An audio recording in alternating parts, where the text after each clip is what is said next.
Na, egy pici áttekintés egy 1000 MK3-mal kapcsolatban. Úgy jött a gép, hogy nincs hang, meg a lézerfejre gyanakodtak, hogy ez nem jó. Hát volt egy pár érdekes dolog. Igazság szerint ameddig eljutottam, az, hogy mivel rettenetesen poroskoszos állapotban volt, azért rommá szedtem az egész tetejét, mindegyik gombot, minden nyákot elpucoltam, most egész értelmesen néz ki amúgy alapvetően. Azokat a gombokat, ahol beázás nyomait találtam, azt ki fogom cserélni, illetve a táppanel az azért van szétburítva, mert az a 3 vagy 4 csatornás dolog, ez meg volt egy kicsit törve. Igazság szerint így születnek meg a fő, hát ilyen táppanelként, maradjunk ennyibe, segédtáppanelen. Így születik meg ezen a vonalon a 12 plusz meg a 12 mínusz, és a 12 mínusz nem ment át egyszerűen, vagy a földelés, szerintem mind a kettő. És ezért hol szólt, hol nem. Tehát igazság szerint ennyi. A lézerfejet meg valaki már tényleg cseszegettem, mert össze-vissza áll szegény, tiszta kosz. Ezt is szét kell újra szednem még. Kell állítani, meg hát nem is fut egyenesen, tehát a csigasor is tiszta, mocsok. Play gomb az kiugrik belőle szerintem, mert az megint nem az igazi. Kis fénnyel meg tudok egy dolgot, hát azt mondják, hogy ha nézegettem, és egy kicsit itt egyelőre így fogadta el, még kitalálom, hogy hogyan lesz, mert hát itt vannak a nyáknak a darabjai. Ez így a leesés következtében a felső meg az alsó részéről lesz erősen letörött, úgyhogy görgőket azokat kipucoltam a jogba, tehát szétszedtem, rugók is jók, most nincs már annyira összeülve. Hát a jogtányér az természetesen elkopott, de maga a ház az még egész értelmesen néz ki, és egy kicsit leápolóztam. Nem rossz, de hangos, még kellene bele egy-két görgő, azt majd rendelünk. Úgyhogy hát igazság szerint ezzel ennyire állunk. Talán a végéről majd csinálok egy videót, hogyha összeáll, de hát azért az még jó pár óra, amire ezzel készen leszek. Hát ezt kipucolni is. Na mindegy, úgyhogy. De ezek már egész jól néznek ki, legalább a gombsor az jó. És már. Na. Úgyhogy ennyi, srácok. Olyan készüléknél, ami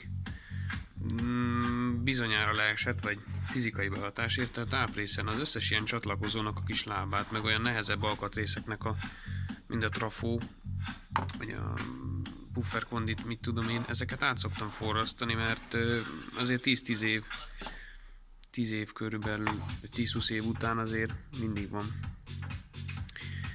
van olyan alkatrész, aminek már megtörik egy kicsit a forrasztása, főleg, hogyha leesik, vagy dobálják, vagy ilyesmi, úgyhogy ezt is megcsináltam a vinyl tápon, vagy hát a vinyl displayt is. Igazság szerint a csatlakozót, aztán is kiméregettem újra, hogy nem csináltam-e káoszt, de figyeltem mindenre, úgyhogy lemosom egy picit, aztán megy össze. Érted már? Igazából már teljesen összeraktam az egészet. Jó, elkezdem átnézni. Benyomod a vinylt, és fogta. Tehát a lényeg az, hogy a vinyl funkcióba kapcsoltad, nem játszott le a zenét, mert úgy éreztem, mintha rajta lenne a jog, de direkt kicsit följebb hoztam a rugókat, megtakarítottam ott mindent, és az a lényeg, hogy most össze kellett újra rakni az egészet, mert természetesen csak úgy tudod megcsinálni. Összerakod az egészet, és a jog karikának van egy ilyen érzékelő része. 2 részből áll. Az egyik része az ez, ami igazából a nyomásérzékelés részre van. Ez van ragasztva, rátéve egy érzékelő részre itt körbe. Ja, még mindig kicsit nedves, ezt le kell még takarítanom. És a lényeg az, hogyha akármíg közé folyik, akkor oké, hogy körülötte megtakarítottam meg kívülről, de nem láttam, hogy alatta. És akkor itt ezeken a kis pontokon tiszta jégeres volt. Ez a 3 rész, meg itt ez a 2 felső. És ugye leszedés folyamatosan hozzáér, de most hát sikerült. Úgyhogy úgy néz ki, hogy betesszük a CD-t, vinyl módban van, és elkezdi majd lejátszani. Ami eddig oké. Eddig jó, kicsit halkítok, de én már nem hallom, basszus. Na.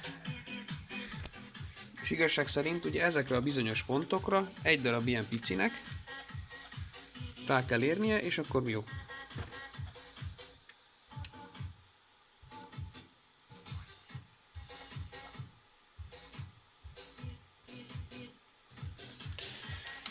Úgyhogy jó lesz, csak még össze kell rakni, basszus.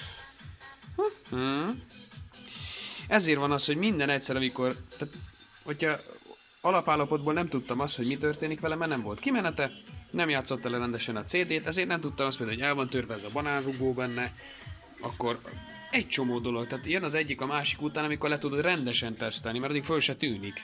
Úgyhogy, de meg lesz.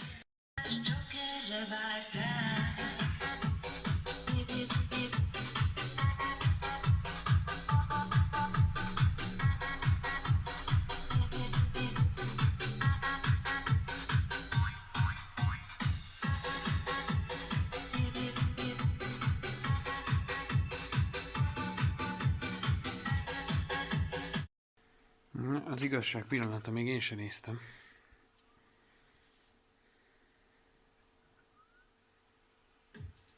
Ha.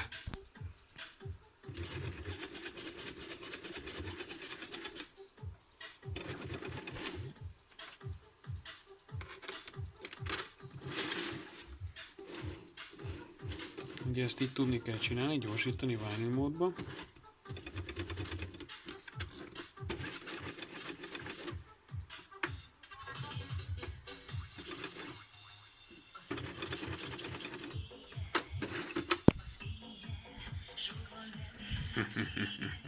Jó, akkor a keményítés, punítás, directionünk is.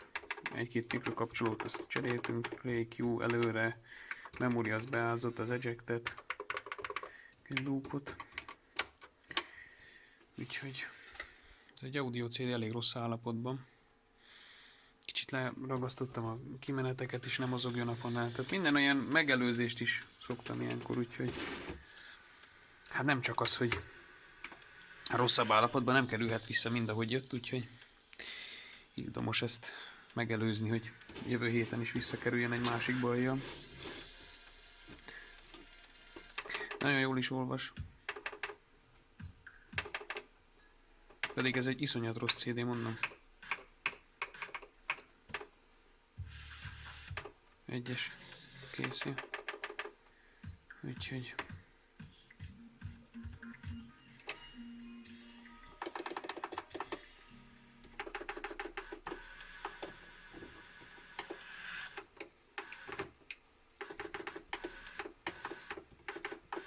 a Play kapcsoló, amit a maga műanyag, az egy kicsit rosszabb állapotban van, de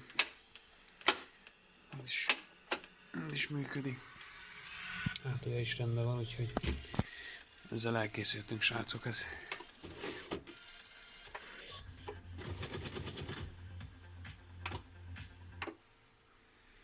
ilyen. Csinálok egy videót úgy is, hogy elkészültünk, de nem teszek be zenét. Sikerült már, ugye még a YouTube letiltja. Mondom, igazság szerint minden megvan rajta. Fej, akkor az RCL kimenet, akkor a tápjavítás, átforrasztások, a leöntéseknek a kitakarítása, jogjavítás. Ez egy elég komoly projekt volt így egyben.